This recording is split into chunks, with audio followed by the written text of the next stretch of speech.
The crystalline chamber stretched upward into darkness, its walls catching and reflecting light from 1,000 different worlds. Daewon stood in the center of the vast space, feeling small beneath the weight of so many alien eyes.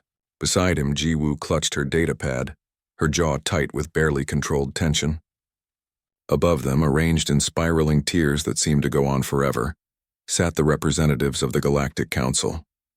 Daewon had seen many impressive things in his 43 years. He had stood on the edge of black holes and watched stars die, but nothing quite compared to this moment. Hundreds of species, each stranger than the last, all focused on him. Some had scales that glittered like jewels. Others had bodies made of what looked like living crystal. A few floated in tanks of colored gas, their forms barely visible through the mist. At the highest point sat Rectil, the council speaker. He was massive, easily 3 times Daewon's size, with deep green scales and eyes that could see in spectrums humans could only imagine. When he moved, his muscles rippled beneath his armor-like skin. His teeth, when he opened his mouth to speak, were like daggers. Each one could inject a venom powerful enough to drop a charging beast in seconds. "Ambassador Daewon of Earth," Rectil's voice boomed through the chamber. The translation device in Daewon's ear turned the hissing, clicking sounds into words he could understand. "You come before this council requesting membership in our defense coalition. This is amusing." Laughter rippled through the chamber. Not human laughter, but something else entirely. Chittering from the insectoid species, buzzing from creatures that looked like living clouds, deep rumbling sounds from beings made of stone. Jiwoo's hand tightened on her datapad until her knuckles went white. Daewon remained still. He had learned patience in places where patience meant survival. He simply waited. "You must understand," Rectil continued, his forked tongue tasting the air. "The Defense Coalition is composed of predator species, warriors, hunters, beings who evolved to kill and dominate. We have standards." A holographic display flickered to life in the center of the chamber. It showed what Rectil called the Predator ranking system. At the top sat the Vossians, Rectil's own people. Their thermal vision allowed them to hunt in total darkness. Their venom could kill in minutes. Their scales could deflect most primitive weapons. Below them came other species, the Krell, with their razor-sharp limbs that could cut through steel. The Mordax, whose acidic saliva could dissolve flesh and bone. The Thorians, whose size and strength let them tear through armor plating with their bare hands. At the very bottom, just above species listed as non-combatant herbivores, sat humanity. A single entry with a question mark. Formek, the insectoid military coordinator, clicked his mandibles together. "Humans," he said, and the word sounded like an insult in his buzzing voice. "We have reviewed your biology. You have no natural weapons. No claws, no fangs worthy of the name. Your hide is soft, easily pierced. You have no venom, no natural armor, no enhanced senses." He leaned forward, his compound eyes reflecting Daewon's image 1,000 times. "You claim to be predators, yet you evolved on a world where you were prey to creatures far stronger than yourselves. Your own planet's predators hunted you. You hid in caves and trees to survive." More laughter echoed through the chamber. A delegate from the Herrick system, a being that looked like a mantis the size of a horse, stood up. "I have studied Earth's current predators," she said. "Your lions, your bears, your sharks, these are predators. But humans, you are weak imitations. You have none of their advantages." Jiwoo took a step forward, but Daewon touched her arm gently. Not yet, he had expected this. The galaxy was full of species who measured worth in fangs and claws. They saw the surface and thought they understood. Rectil brought up images of himself hunting. The council watched as he stalked prey through dense jungle, his thermal vision piercing the darkness. They saw him strike with blinding speed, his fangs sinking deep, venom pumping into his victim. The kill was quick, efficient, brutal. "This," Rectil declared, "is what it means to be a predator. Power, speed, natural weapons honed by millions of years of evolution. What do humans have that can compare?" Daewon finally spoke. His voice was quiet, but it carried through the vast chamber. "May I ask a question, Speaker Rectil?" The great reptilian head swiveled toward him. "Speak. Those scars on your shoulder. Where did you get them?" Rectil's eyes narrowed. His hand unconsciously moved to 3 parallel lines that ran across his scales. "A Krell warrior. During the border wars 20 cycles ago. Why does this matter?" "How long did it take to heal?" 3 cycles. The wounds were deep. Even our advanced medicine struggled to repair the damage. Rektil's voice carried an edge of irritation. What is your point, human? Daewon looked up at the assembled council. That is the only scar visible on your body, Speaker. One injury in what I assume is a long military career. A single wound that took 3 cycles to heal and required advanced medical treatment. Yes, Rektil hissed. It was a serious injury. I am fortunate to have survived. I understand, Daewon said. Then slowly, he began to remove his formal diplomatic jacket. Jiwoo stepped back, giving him room. She knew what was coming, but her face remained carefully neutral. The jacket came off, revealing the crisp white shirt beneath. Daewon's fingers moved to the buttons. One by one, he undid them. The chamber fell silent. Even the translator devices seemed to hold their breath. When Daewon pulled the shirt open, the council saw something they had not expected. His torso was a map of violence. Scars crisscrossed his chest and abdomen like a roadmap of pain. Some were thin lines, surgical and precise. Others were ragged, torn tissue that had healed badly. A massive burn scar covered his entire left side, the skin puckered and discolored. Daewon turned slowly, letting them see. His back was worse. More burns. A crater-like depression where something had punched through muscle and bone. Surgical scars where doctors had put him back together piece by piece. The silence in the chamber was absolute. This, Daewon said, his finger tracing a jagged line across his ribs, is from shrapnel. A missile hit my transport. The explosion threw me through a bulkhead. 6 broken ribs. Punctured lung. Internal bleeding. He pointed to the burn scars. Chemical fire. I went back into a burning building to pull out 3 soldiers. 2nd and 3rd degree burns across 40% of my body. His hand moved to his shoulder. Bullet wound. Went through the shoulder blade, shattered it into 7 pieces. I was back in combat 6 months later. He turned his back to them again. This crater? Piece of a destroyed vehicle. Went through my back, nicked my spine. The doctors said I might never walk again. I ran a marathon 2 years later. Formek's antennae quivered. Impossible. These injuries, any one of them would kill most species. Multiple would be absolutely fatal. They should have killed me, Daewon agreed. He turned back to face them. I received these wounds over a 10-year military career. I have been shot 7 times. Stabbed twice. Caught in 4 explosions. Exposed to chemical weapons once. Each time I healed. Each time I returned to duty. Your medical technology must be extraordinary, someone whispered. Jiwoo stepped forward, her datapad projecting medical records into the space above them. Standard human medicine. No regeneration technology. No advanced healing.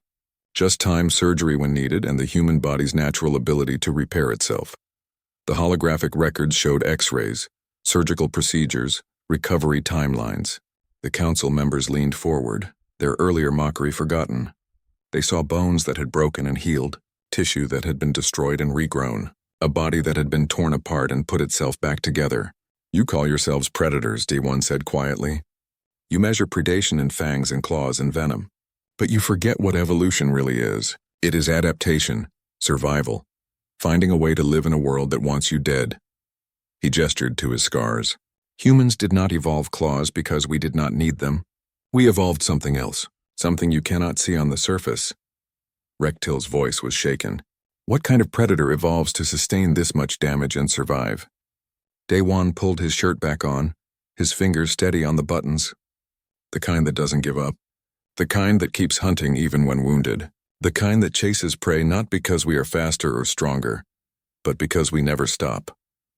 The chamber remained silent as Daewon fastened his jacket. Jiwoo stood beside him, her chin raised, her eyes challenging the council to laugh now. No one did. The silence in the council chamber stretched on. Daewon stood in the center, his jacket buttoned, looking as calm as if he had just discussed the weather. But Jiwoo could see the slight tension in his shoulders, showing those scars had cost him something. They were private things, each one carrying memories he rarely spoke about. Rektil was the first to break the silence. The massive reptilian shifted in his seat, his scales making a soft rustling sound. These records, he said, gesturing at the holographic medical files still floating in the air. They must be falsified. No species recovers from such trauma without advanced regenerative technology. Jiwoo's jaw clenched, but Daewon remained calm.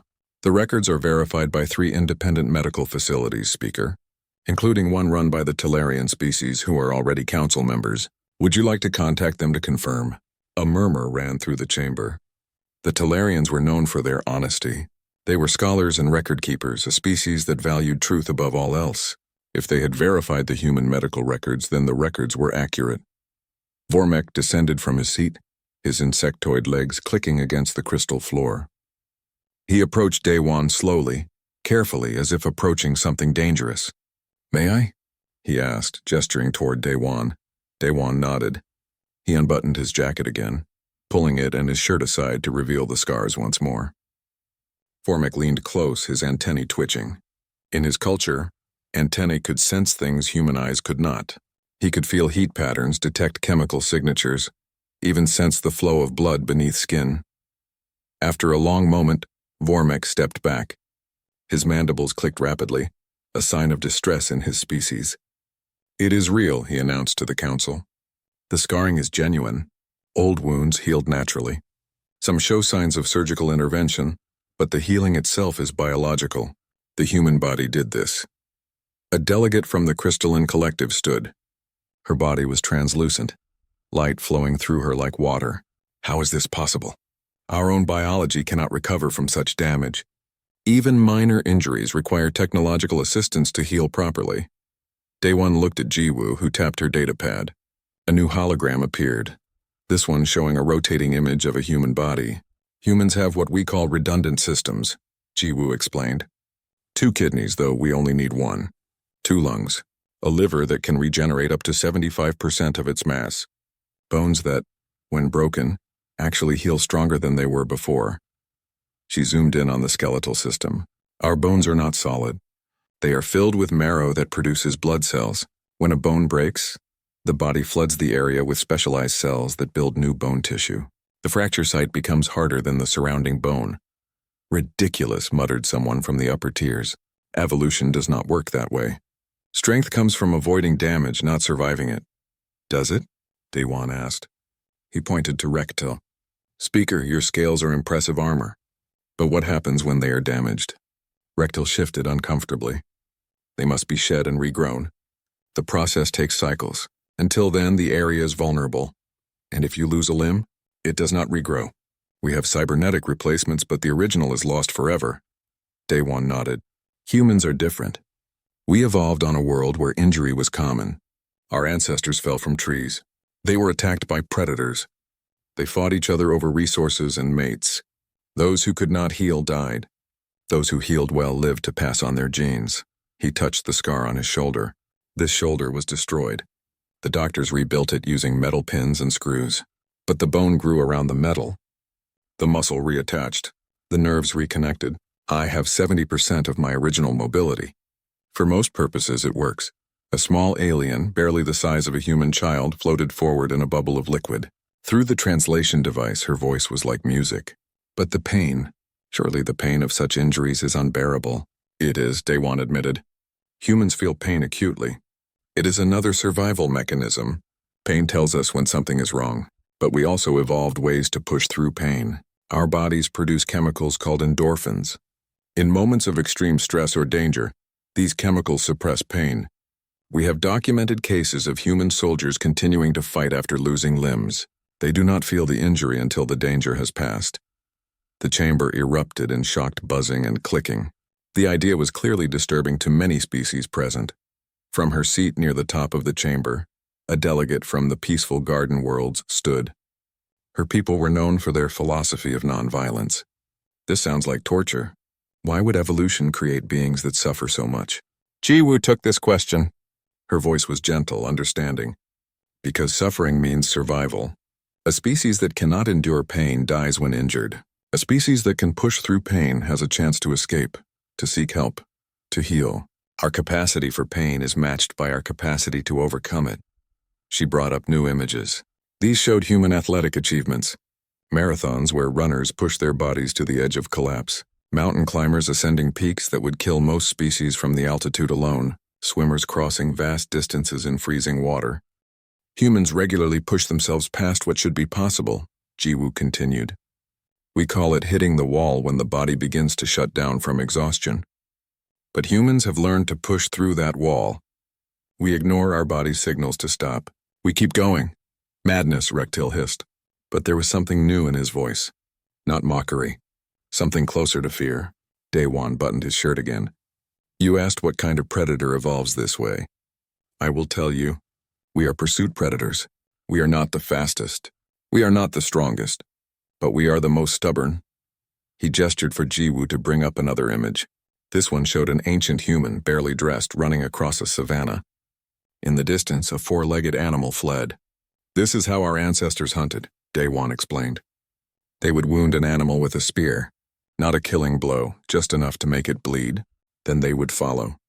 For hours, for days sometimes, the prey would run until it was exhausted. It would stop to rest. But the humans never stopped. They jogged at a steady pace, following the blood trail, never giving up. He let that sink in. The prey animal would run again. And again. Each time it became more tired. Its wound would not close because it could not rest long enough to heal. Eventually it would collapse. Not from the wound. From exhaustion. From the knowledge that the humans would never stop chasing. Vormek's antennae lay flat against his head, a sign of deep concern. This is disturbing. You hunted prey to death through sheer persistence? We still do, Jiwoo said quietly. Humans run marathons for sport. 26 miles.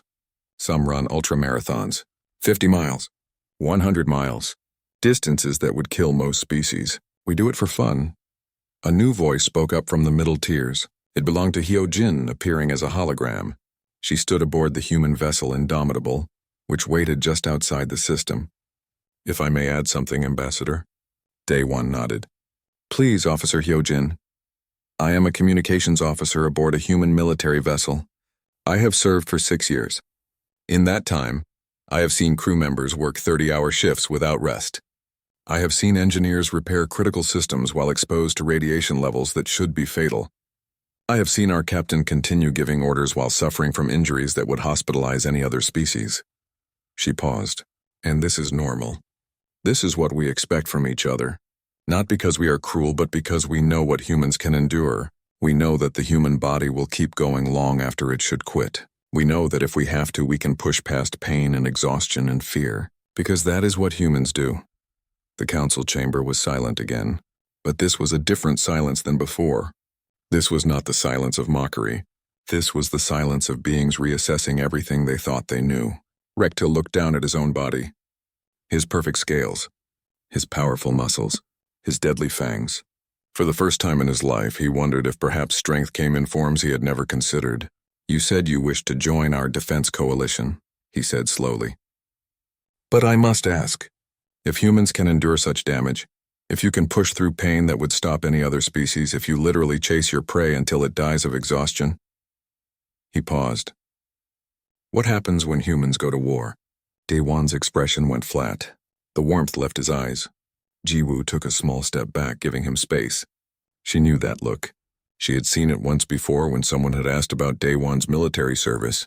You do not want to know about human wars, Daewon said quietly. I believe we do, Vormek insisted. If humanity is to join our coalition, we must understand your capacity for violence. Daewon looked at Jiwoo. She nodded slightly. He sighed, a deep, tired sound. Very well, but remember that you asked. He tapped his communication device. Taeyang, are you available? A moment later, another hologram appeared beside Hyojin. This one showed an elderly man with iron-gray hair and a face carved from stone. His eyes were hard, his posture military straight despite his age. This is Taeyang, Daewon said. He is a military historian. He specializes in human conflict. He looked up at the council. Taeyang, please give them the overview. The sanitized version. Taeyang's smile was not pleasant. Sanitized, yes, that is probably wise. He looked out at the assembled aliens. Ladies, gentlemen, and beings of all configurations, let me tell you about what happens when humans go to war. The council leaned forward, eager to learn. They did not yet understand that some knowledge comes with a price. Taeyang's hologram stood before the council, his hands clasped behind his back. He looked like a professor about to begin a lecture, but there was nothing academic in his eyes. They held the weight of too much knowledge, too many terrible truths. Before I begin, he said, I want to establish something. Every species here has experienced conflict. You have border disputes. You have fought over resources. Some of you have even had small wars with neighboring species. He paused. Humans are different. We do not fight other species. We fight ourselves. The chamber erupted in confused chatter. Vormik raised a limb for silence. Explain. Why would you fight your own kind? Because we can, Taeyang said simply. Humans have been fighting each other since before we had words to describe war. We fight over territory. We fight over beliefs. We fight over resources, over pride, over insults real and imagined. We have fought wars that lasted longer than some of your civilizations have existed. He brought up a holographic timeline. It stretched across the chamber, a river of red dots, each one representing a war. The dots were so numerous they nearly formed a solid line. This is a partial record of human conflicts, Taeyang explained. We stopped trying to count them all. The number is somewhere around 15,000 documented wars. This does not include the smaller fights, the tribal conflicts, the battles that happened before we had writing to record them. A crystalline delegate's form flickered with distress. 15,000? That cannot be accurate. It is conservative, Taeyang replied. Let me give you some specific examples. The 100 Years' War between England and France. It actually lasted 116 years. Multiple generations were born, lived, and died, knowing nothing but war. He highlighted another section, the 30 Years' War. It killed approximately 8 million humans. That is more than the entire population of several species represented here today. Rectil leaned forward. How? How do you kill so many of your own kind? Taeyang's smile was bitter. We are very good at it, speaker. We have spent our entire existence perfecting the art of killing. Let me show you. The hologram changed to show weapons. Simple ones at first, rocks, sticks, then sharpened stones, spears, bows, and arrows. Each innovation designed for one purpose, to kill more efficiently. Early humans made weapons from stone, Taeyang explained. We shaped rocks into knives and spearheads. We learned that certain stones were better than others. We traded for them. We traveled hundreds of miles to find the best stone for making weapons. The timeline advanced. Bronze weapons appeared. Then iron, then steel. Each step represented thousands of years of refinement, of learning how to kill better. The sword, Taeyang said, highlighting a blade. Humans spent millennia perfecting the sword. Different cultures developed different styles. Curved blades for cutting, straight blades for thrusting. We wrote manuals on sword fighting. We developed entire philosophies around the correct way to kill a man with a blade. Young Mi's hologram appeared beside Taeyang. She was younger, her face softer, but her eyes held the same sadness. I am a cultural attaché, she said. My job is to help other species understand human culture. And this is important. War is woven into everything we are. She brought up images. Poetry written in trenches. Songs about battles sung for thousands of years. Monuments to fallen soldiers in every major human city. We write poems about war, Young Mi said. We sing songs about battles fought centuries ago. We build statues to warriors. We name our children after heroes who killed efficiently. War is not separate from our culture. It is our culture. She showed paintings, beautiful, terrible paintings of battles.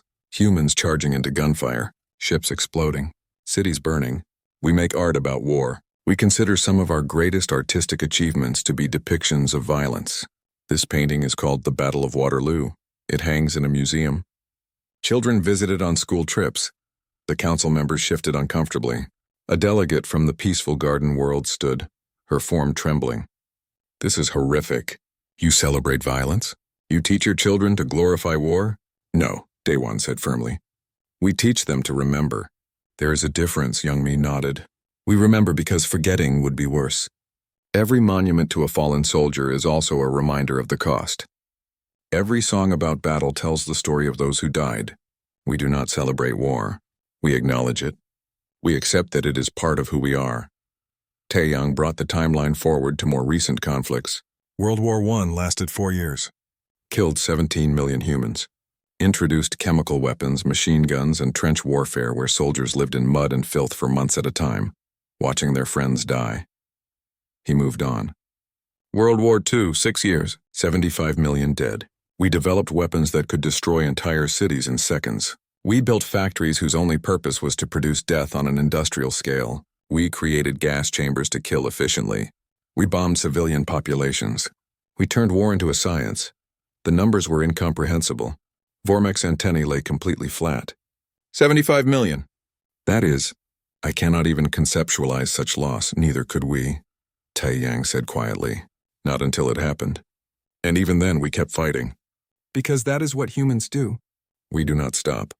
Even when the cost becomes unbearable, we continue. He brought up an image of a city, or what had been a city. Now it was just rubble and ash with a strange mushroom-shaped cloud rising above it. This is Hiroshima, Tai Yang said. We developed nuclear weapons, bombs that use atomic fission to create explosions powerful enough to level entire cities. This single bomb killed 80,000 humans instantly. Another 60,000 died in the following weeks from radiation and burns. The silence in the chamber was absolute. We used it twice, Taeyang continued. Hiroshima and Nagasaki. And then we built more. Bigger ones. Better ones. At the height of what we called the Cold War, humanity had enough nuclear weapons to destroy all life on Earth several times over. We could have made our own planet uninhabitable, and we came very close to doing exactly that. Rektil's voice was barely a whisper. Why did you not? Because we learned, Daewon said. He stepped forward, standing beside Taeyang's hologram. We stood at the edge of extinction and looked into the abyss. And we chose to step back. He gestured to the timeline. Every one of these wars taught us something. Every horror showed us something about ourselves. Yes, we are capable of terrible violence. Yes, we can fight wars that span continents and kill millions. But we are also capable of stopping, of choosing peace even when war would be easier. Young Me brought up new images. These showed peace treaties, the United Nations building, international courts. After World War II, we created organizations dedicated to preventing future wars. We established laws governing conflict. We built systems to resolve disputes without violence. But you still have wars, Formek pointed out. Your timeline shows conflicts continuing to this very cycle. Yes, Daewon admitted. We are not perfect. We still fight. But the scale has changed. We have not had a global conflict since World War II. We have not used nuclear weapons in combat since 1945. We have learned restraint. Taeyang added, and that is perhaps the most terrifying thing about humans. We are capable of incredible violence, but we choose when to use it. We can exterminate entire populations, but we decide not to. We have the capacity to destroy, but we also have the will to protect. A small voice spoke from the lower tiers, a young delegate from a species that resembled birds. But how do we know you will not turn this violence against us? If you can kill so many of your own kind, what would stop you from destroying other species? Jiwoo stepped forward. Because we have been there. We have stood in the ashes of our own cities. We have seen what happens when violence goes unchecked. We have felt the weight of millions of dead. And we have decided that we will not do that again. She looked up at the council. You wanted to know what makes humans dangerous. This is it. We are dangerous because we know exactly how much damage we can do. We understand violence in ways you cannot imagine. We have practiced it for thousands of years. We have perfected it. But, Daewon continued, we are also dangerous because we know when to stop. We have the capacity for terrible destruction, but we also have the wisdom to choose peace. We can be warriors when needed, but we prefer to be builders. Rekatil was quiet for a long moment. His eyes moved across the timeline, seeing thousands of years of human conflict. You said you wanted to join our defense coalition, to help protect council species from external threats. Yes, Daewon confirmed. Why? What do you gain from protecting species you barely know? Daewon met his gaze. Because we have spent too long fighting ourselves. We want to use our abilities for something better. We want to protect instead of destroy. We want to show that all those thousands of years of war taught us something valuable. And what is that? Formek asked. That peace is worth fighting for, Jiwoo said. That protecting the weak is more important than dominating them. That having the power to destroy means we have a responsibility to protect instead. Youngmi added, we cannot change our history. We cannot undo the wars we fought or bring back the millions who died. But we can choose what we do next. We can use everything we learned, all that hard-won knowledge about conflict and violence, to defend those who cannot defend themselves. The council chamber was silent as the weight of human history settled over them. They had asked to know about human wars. Now they understood. And understanding brought its own kind of fear. A sudden alarm cut through the silence. Red lights began flashing throughout the chamber. Formek's antennae shot upright, quivering with alarm. What is happening? Rektil demanded. A technician appeared on a view screen. panic clear in their multiple eyes. Speaker, we have multiple contacts on the edge of the system. Harvester fleet, 20 capital ships, 50 escorts, 300 fighters. The color drained from Rectil's scales. Around the chamber, delegates began to panic. The Harvesters were the Council's worst nightmare, a species that consumed entire planets, leaving nothing but dead rock behind. They had destroyed a dozen Council worlds. Nothing had ever stopped them. Vormek turned to Daewon. You spoke of human capacity for war. You say you have learned restraint. But can you fight? When death comes, can humans actually stand and face it? Daewon pulled out his communication device. His voice was calm, almost casual. Captain Hansol, are you monitoring this? A new voice came through, strong and steady. Yes, Ambassador. 20 Harvester capital ships. We have them on sensors. You are authorized for combat operations, Captain. Show them what humans do best. Understood. Indomitable is inbound. Time to contact 3 minutes. Daewon looked up at Rectil. You asked if we can fight. Watch and learn. The main view screen in the council chamber flickered to life, showing the space beyond the station. The Harvester fleet hung there like a swarm of locusts. Their ships were dark and angular, covered in strange organic growths.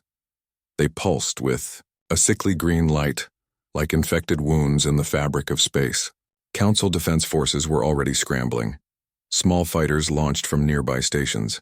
Defensive platforms powered up their weapons. But everyone in the chamber knew it was useless. The Harvesters had destroyed fleets twice this size. All Council vessels formed defensive perimeter around the station, Vormek commanded, his voice tight with controlled panic. Civilian ships, begin evacuation procedures. On the view screen, Council ships moved into position. They were elegant vessels built by species who valued beauty and efficiency. Sleek curves, minimal armor, weapons designed for precision rather than power. They looked like works of art. The Harvester ships looked like nightmares. Contact in 90 seconds, a technician reported. Harvester fleet is not slowing. They are moving to attack formation. Rectil gripped the arms of his seat. Where are our reinforcements? The third fleet was supposed to be in this sector. They are 8 hours away, Speaker. The Harvesters must have planned this. They knew our fleet positions. Jiwoo stood beside Daewon, watching the view screen. Her face was pale but composed. One ship. You are sending one ship against that? One ship, Daewon confirmed. That is all we need. Insanity, Vormek buzzed. Even if your vessel is powerful, the numbers alone will overwhelm it. There are 70 Harvester ships out there. 83. Daewon corrected quietly. Hansol counts better than your sensors. Before Vormek could respond, space twisted. Reality seemed to fold in on itself. And then the human ship was there. The Indomitable was nothing like the Council vessels. Where they were sleek and elegant, it was brutal and functional. A thick central hull covered in armor plating. Weapon batteries studding every surface like the scales of some great beast. Engine pods that glowed with barely contained power. It looked like it had been built for one purpose, to take damage and keep fighting. This is Captain Hansol of the Earth vessel Indomitable. A voice came over the communication channel. We are engaging the Harvester fleet. Council vessels are advised to pull back to minimum safe distance. Minimum safe distance? Rectil repeated. What does that mean? The Indomitable answered by opening fire. The human ship carried weapons the Council had never seen before. Railguns that fired solid slugs at a significant fraction of light speed. Each impact hit with the force of a small nuclear weapon. Missile pods that launched hundreds of warheads, each one independently guided and capable of maneuvering at accelerations that would turn most organic beings into paste. The first salvo caught the Harvester fleet off guard. 3 of their escort ships simply ceased to exist, torn apart by railgun impacts. Another 5 were engulfed in missile detonations, their shields collapsing under the barrage. Impossible, Vormek whispered. No ship carries that much firepower. Human ships do, Jiwoo said. Her voice carried a hint of pride. We build our warships on a different philosophy than yours. You build for efficiency and elegance. We build for endurance and overwhelming force. The Harvester fleet recovered from the initial shock and returned fire. Energy beams lanced out, converging on the Indomitable. Plasma torpedoes streaked through space. Mass driver rounds hammered into the human vessel's shields. The Indomitable shuddered under the impact. Armor plating on its forward section glowed red-hot, then white. A section of hull plating simply vaporized. "They are taking heavy damage," a council technician reported. "Hull breach detected. They should be pulling back." But the Indomitable did not pull back. It accelerated forward, directly into the Harvester fleet. On the view screen, the council watched as the human ship drove deeper into the enemy formation. It was absorbing damage that should have crippled it. Entire sections of armor were being torn away. Atmosphere vented from ruptured compartments. Secondary explosions rippled along its hull, and it kept firing. Inside the Indomitable, Yunji sat at her tactical station, her fingers dancing across controls. Screens around her showed damage reports, weapon status, and target solutions. Everything was red. Almost every system was either damaged or operating at reduced capacity. "Hull breach on deck 7 through 9, a damage control officer reported. "Sealing bulkheads. We have casualties." "How many?" Han Sol asked from the captain's chair. His voice was steady, calm, as if he were discussing dinner plans rather than a battle for survival. 12 wounded. 3 dead. Emergency crews are responding." "Continue attack," Han Sol ordered. "Yunji, target their flagship. I want every railgun we have left on that ship." "Captain, if we focus fire on one target, the escorts will tear us apart," Yunji warned. "They are already tearing us apart. Might as well make it count. Fire when ready." Yunji locked targeting solutions and fired. 6 railguns spoke as one, their magnetic accelerators launching tungsten carbide slugs at impossible speeds. The slugs crossed the distance to the Harvester flagship in less than a second. The impact was catastrophic. The flagship's shields collapsed, its armor crumpled like paper. The slugs punched through the entire length of the vessel and out the other side. The Harvester flagship broke in half, both sections tumbling through space. In the council chamber, the delegates watched in stunned silence as the massive enemy vessel died. "They killed a Harvester capital ship," someone whispered. "In one volley, but the victory came at a cost. With the Indomitable focused on the flagship, the escort ships swarmed it like insects. Energy weapons carved into the human vessel. Missiles exploded against its hull. A plasma torpedo hit an engine pod, and the pod simply tore away from the ship in a ball of fire. "Engines 3 and 4 offline," reported engineering. "We have lost 30% thrust capacity." "Compensate with remaining engines," Han Sol ordered.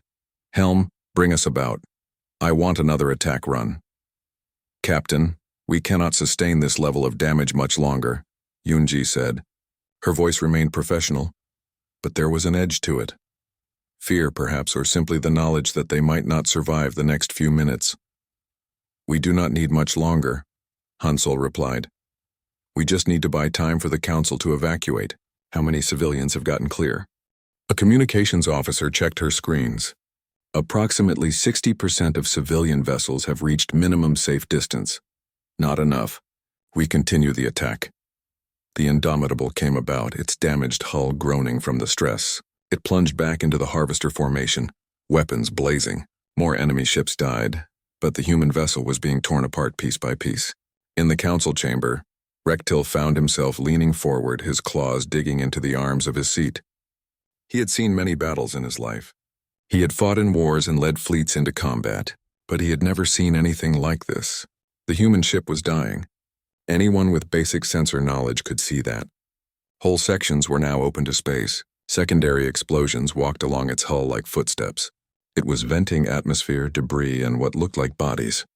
And it was still fighting. "Why do they not retreat?" Vormek demanded. "They have proven their point. They should withdraw before the ship is completely destroyed." "Because there are still civilians evacuating," Jiwoo said quietly. "As long as the Harvesters are focused on the Indomitable, they are not attacking the evacuation ships." "But they will die," a delegate protested. "The crew will be killed." "They know," Daewon said. His face was expressionless, but his hands were clenched into fists. "They know, and they are doing it anyway. Because that is what humans do. We stand between the innocent and harm, even when it costs us everything. On the view screen, another section of the Indomitable exploded. The ship was barely recognizable now. It looked like a piece of scrap metal, held together more by stubborn determination than structural integrity. "All civilian vessels have cleared the danger zone," the communications officer reported. "Evacuation complete." Hansol allowed himself a small smile. "Good, Yunji, do we still have the main railgun operational?" Yunji checked her screens. "Yes, Captain, barely. The power conduits are shot, and we can only get one shot before the whole system overloads. One shot is all I need. Target the largest remaining harvester vessel. Put everything we have left into that shot. Captain, that will drain our power reserves. We will not have enough left for shields or engines." "I know. Do it anyway." Yunji's fingers moved across her controls. The Indomitable turned one last time, its main railgun lining up on the largest harvester ship remaining. Power from across the dying vessel was rerouted to the weapon. Lights dimmed. Life support reduced to minimum. Every last bit of energy went into one final shot. The railgun fired. The slug was larger than the others, heavier. It had been designed to crack planetary fortifications. Fired at a ship, the result was predictable. The harvester vessel simply disintegrated. The slug hit with such force that the ship's structure could not absorb the impact. It came apart like a clay pot struck by a hammer, debris spreading in an expanding sphere. The Indomitable went dark. With its power reserves exhausted, emergency lighting kicked in. Life support switched to battery backup. The ship drifted, dead in space, surrounded by the wreckage of the harvester fleet. "Damage report," Hansol said into the silence. "We are dead in space, Captain," engineering reported. "Engines are completely offline. Weapons are non-functional. Hull integrity is at 17%. We have multiple decompressed sections. Casualty count is rising. We need immediate assistance or we will lose the ship." Hansol nodded. "Send distress signal to the Council. Request rescue and recovery." In the Council chamber, Rectil stared at the view screen. The harvester fleet was in ruins. More than half their ships were destroyed or crippled. The survivors were retreating, fleeing from a single human vessel that was now little more than a drifting hulk. One ship, one crew. They had faced a fleet that had destroyed entire worlds, and they had won. Not because they were invincible, not because they avoided damage, but because they had endured. They had taken punishment that would have destroyed any other vessel and kept fighting until the job was done. "Send rescue ships," Rectil ordered. His voice was hoarse. "Full medical teams. Get those humans out of there before their life support fails." "Already launching, Speaker," Vormek confirmed. The insectoid's antennae were quivering. "Speaker, what we just witnessed—" "I know," Rectil said. He looked down at Daewon, who stood calmly in the center of the chamber. The human ambassador's face was pale, but he showed no other sign of distress. "I know." 3 hours later, the council chamber looked different. The elegant space that had been filled with mockery and laughter now held only quiet respect. Medical teams worked in the corridors outside, treating wounded from the Indomitable.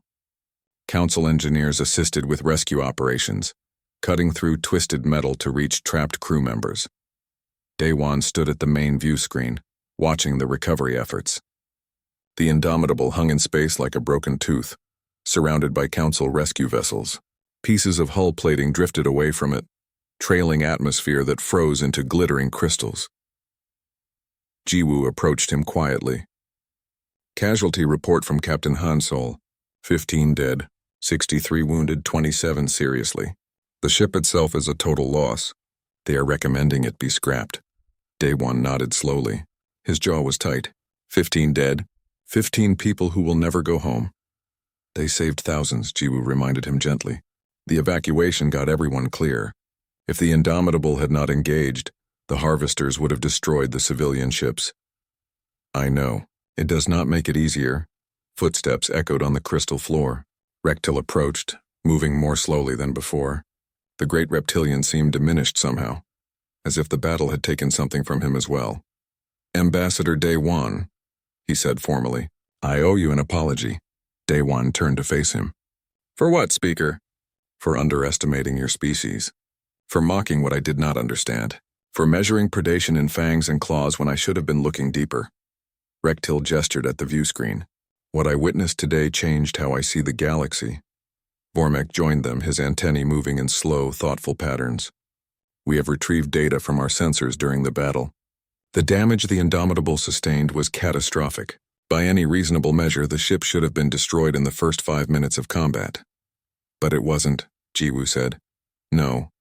It endured. It took damage that would have vaporized our ships and kept fighting. How? Vormek's voice carried genuine confusion. How do you build ships that can sustain such punishment? Daewon smiled slightly. It was not a happy smile. The same way we build our bodies. We accept that damage will happen. We plan for it. Human warships have redundant systems for every critical function. Multiple engines, multiple reactors, multiple life support systems. If one fails, another takes over. He pointed at the damaged vessel. The Indomitable has 18 separate hull sections that can be sealed off independently. When one section is breached, it gets sealed, and the rest of the ship continues to function. Our armor is layered. When the outer layer is destroyed, there are more layers beneath it. It is like your scars, Rektil said quietly. You showed us wounds that should have been fatal. The ship sustained damage that should have been fatal. Both survived because you plan to survive damage rather than avoid it entirely. Exactly. We know we will get hurt. We build for it. We train for it. We accept it as part of the cost of fighting. A hologram appeared beside them. Captain Hansel looked exhausted. His uniform was torn and stained with something dark. A medical bandage covered one side of his face, but he stood straight, his voice steady. Ambassador, I am reporting ship status. Indomitable is non-functional. We have secured all survivors and recovered the bodies of the fallen. Council medical teams have been excellent. They are treating our wounded with care. Good. How soon until you can be combat-ready again, Captain? Hansol blinked. Then he smiled. Sir, the ship is destroyed. It will take months to repair if it is even worth repairing. I did not ask about the ship, Captain. I asked about you. How soon until you can be combat-ready? Hansol understood. My injuries are minor, sir. I could take command of another vessel within 24 hours if needed.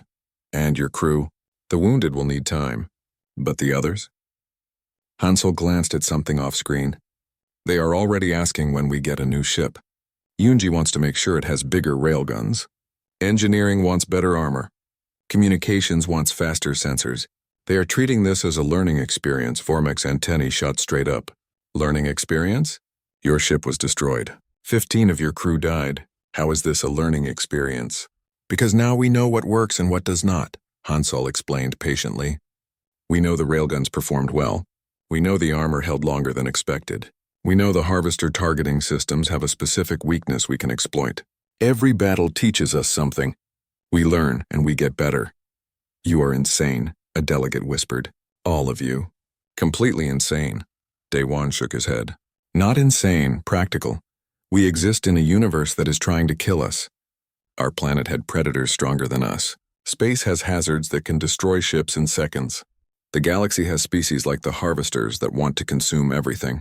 We learned long ago that the only way to survive is to be tougher than whatever is trying to kill us. He looked around the chamber. You built your civilization on avoiding conflict. You developed technology to compensate for your lack of natural weapons. You created the Defense Coalition because you cannot defend yourselves individually. All of this is reasonable. It is logical.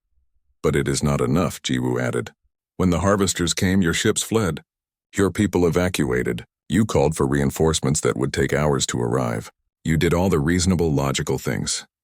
And thousands would have died if we had not been here, Daewon finished.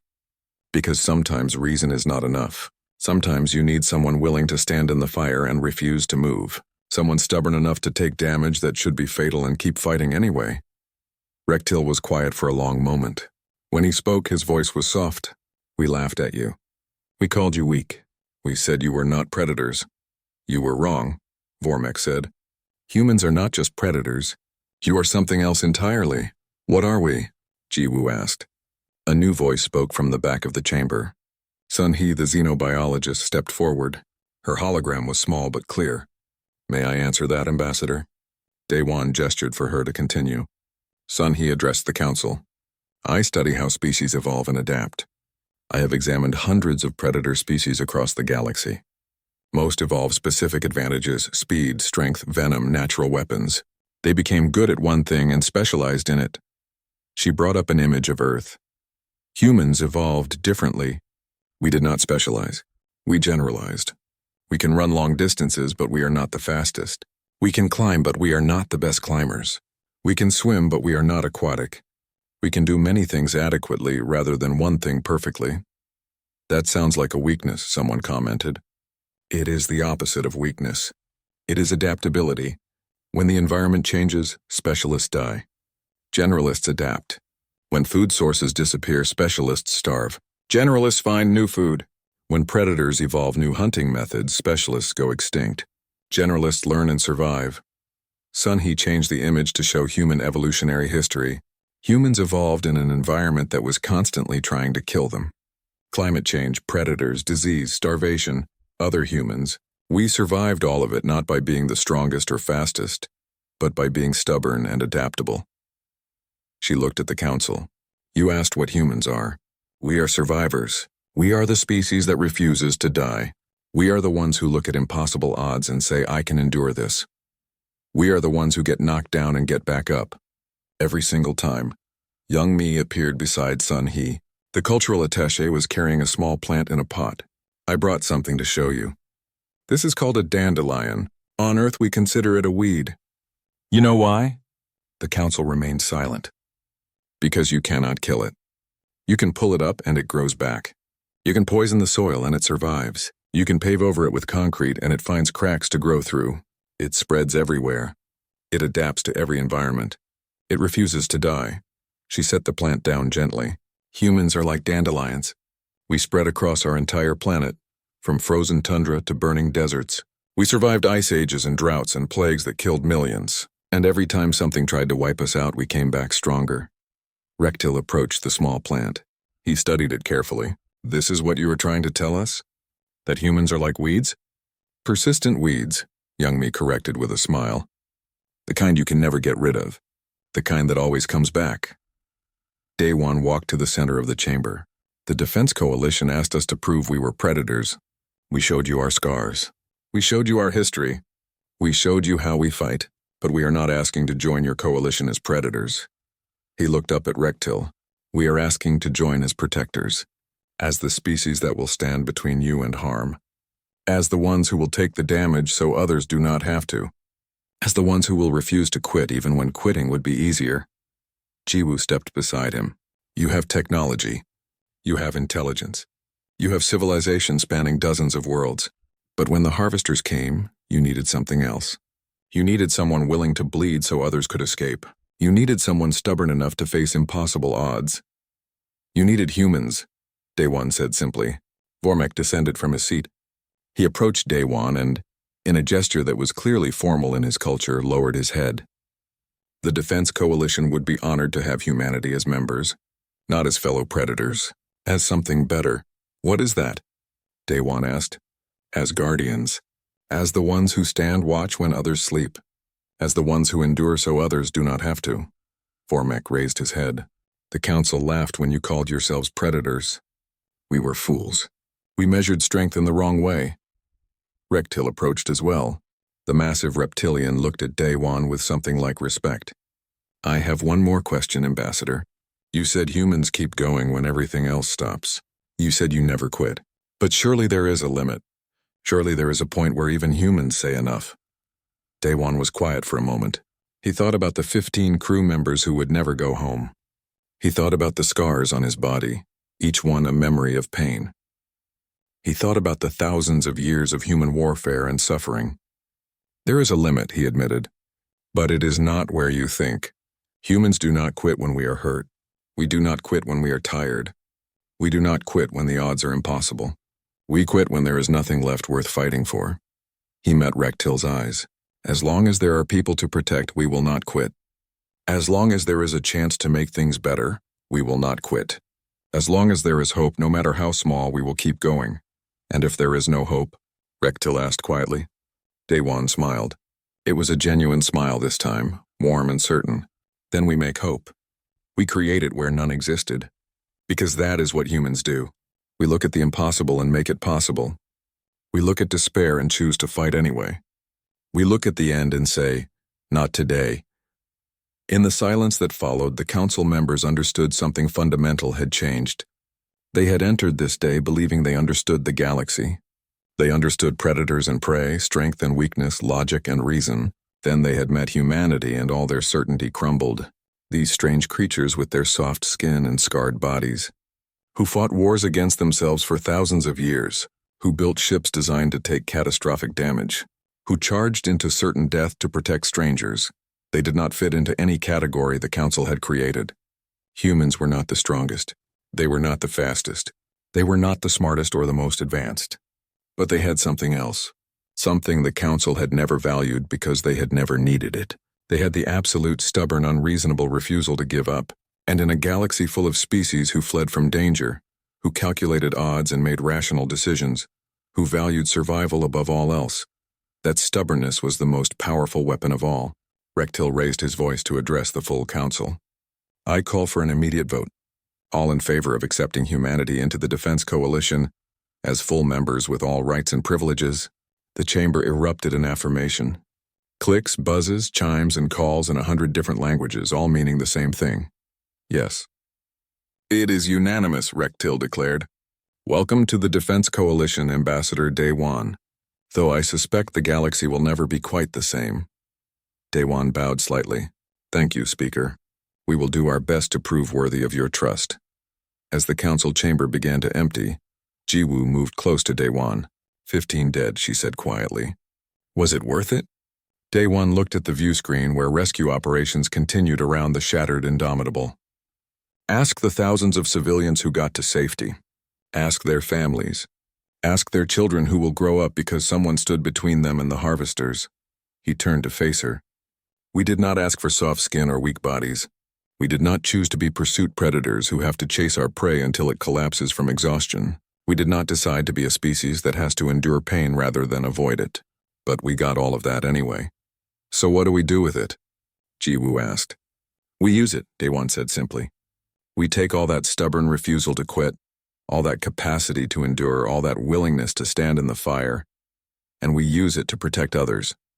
We become the shield that takes the damage. We become the wall that does not break. We become the ones who say, you want to hurt them? You have to go through us first. Jiwoo smiled.